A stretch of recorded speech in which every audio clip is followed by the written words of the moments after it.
डूबने से भाई बहन की मौत हुई है। थाना विश्रामपुर के कुरवा गांव का पूरा मामला है। 7वीं और तीसरी कक्षा में पढ़ते से दोनों मामला दर्ज करके जांच में जुटी है पुलिस। तो तालाब में डूबने से भाई बहन की मौत हुई है। थाना विश्रामपुर के कुरवा गांव का पूरा मामला है और भाई बहन की मौत से इलाके में मातम पसरा हुआ है। फिलहाल सूचना मिलते ही मौके पर पहुंची है पुलिस। तालाब में नहाने के दौरान ये हादसा हुआ है। तालाब की गहराई में डूबने से भाई बहन की मौत हुई है।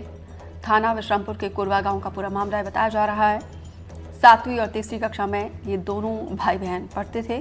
फिलहाल पुलिस तफ्तीश कर रही है। सूरजपुर से जानकारी। तो दोनों भाई बहन देखिए तालाब में नहाने के लिए गए थे। इस दौरान ये हादसे का शिकार हो गए। घर का चिराग बुझ गया, घर की रौनक चली गई। माँ और परिजनों का रो रो कर बुरा हाल है।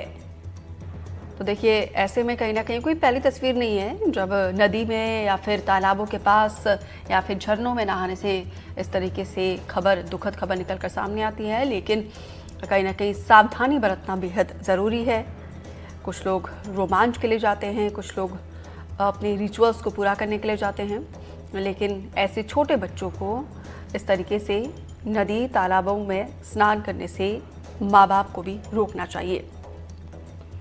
क्योंकि यहाँ पे देखिए ज़रा सी लापरवाही, किस तरीके से घर का चिराग बुझ गया, घर की किलकारी, यहाँ पे रौनक, क्योंकि बच्चियाँ आंगन में एक खिलखिलाती फूल की तरह होती हैं और यहाँ पे देखिए एक ही घर में दो बच्चों की मौत से मातम पसरा हुआ है।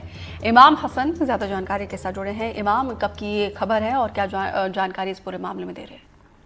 जी देखिए, पूरा मामला आज सुबह का है जब विश्रामपुर थाना अंतर्गत कुरवा गांव है, जहां पर 3 बच्चे जो थे, एक ही परिवार के 3 बच्चे, ये अपने घर के पीछे ही एक तालाब है उसमें नहाने गए हुए थे।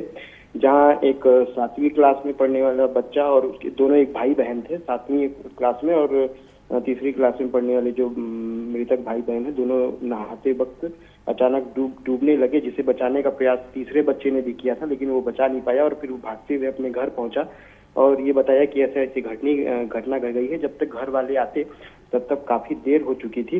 हालांकि जो पुलिस है वो मरकर अब जांच में जुटी है कि किस तरह से ये मामला हुआ है। जी तो बिल्कुल ये कोई पहला हादसा नहीं है। जब ऐसे हादसे आते तो सवाल भी बहुत सारे उठते हैं, क्योंकि ऐसी जगहों पर पहले से ही एक जिम्मेदारी भी होनी चाहिए कि ऐसी जगहों पर जाने से बच्चों को रोकना चाहिए।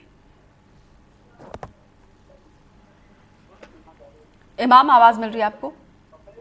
हेलो, हाँ जी जी, जी आप ठीक कह रहे हैं। पहले भी इस तरह की कई घटनाएं हो चुकी हैं जब ये बच्चे नहाने तो जाते हैं और तैरना भी उनको नहीं आता है और लापरवाही पूर्वक ये नहाने जरूर उतरते हैं गहरे पानी में और इस तरह के हादसे हो जाते हैं। तब परिजनों को ये और लोगों को ये पता चलता है कि इस तरह की चीजें वहाँ पे होती हैं और कोई सुरक्षा के इंतजाम वहाँ पे नहीं होते हैं और ना ही इस तरह की चीजें, कुछ साइन बोर्ड इस तरह की होती हैं कि वहाँ पे ये हो कि पता चल सके कि ये यहाँ पे गहरा पानी है, यहाँ पे ना नहाया जाए। जी, लेकिन फिलहाल जो पुलिस है वो पूरे मामले की जांच कर रही है और इस पूरे मामले में जो कुरवा गांव है वहाँ पे दीपावली के बाद अब मातम सा पसरा हुआ है।